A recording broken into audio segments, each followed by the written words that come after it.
Magandang balita para sa mga consumers. Walang inaasahang paggalaw sa presyo ng mga pinipilahang lechon sa La Loma sa Quezon City hanggang sa pagsalubong ng bagong taon. Kasunod ito ng nakitang paglakas ng bentahan ng lechon na pagpasok pa lang ng Disyembre.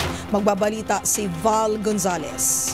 1,200 pesos hanggang 1,500 pesos na ang presyo ng kada kilo ng lechon na baboy sa La Loma, Quezon City. Kung bibili ng buo ngayon ay nasa 9,000 pesos na ang pinakamababa hanggang sa pinakamahal na 28,000 to 30,000 pesos plus ang presyo, depende sa laki ng baboy. Pero huwag mag-alala ang mga mamimili dahil sabi ng may-ari ng Lola Lita's Lechon na nasa La Loma, Quezon City, hindi na magtataas pa ang presyo hanggang sa pagsalubong ng bagong taon.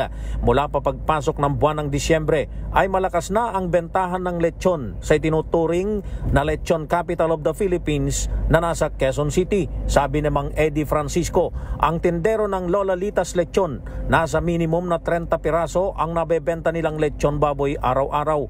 Ayon sa pamunuan ng La Loma Lechoneros Association, unti-unti nang nakababawi ang industriya ng lechon sa ngayon. Pinakamatindi daw sa lahat ang nangyari noong 2019 nang bumagsak ang kanilang negosyo dahil sa pagtama noon ng African Swine Fever sa Quezon City at iba pang lugar sa bansa. May paalala lamang ang asosasyon ng mga maglilechon sa publiko na huwag bumili ng lechon sa online dahil bukod sa hindi nakasisiguro sa kalidad at kalinisan ng lechong baboy ay baka mabiktima pa sila ng mga nagkalat na mga scammer.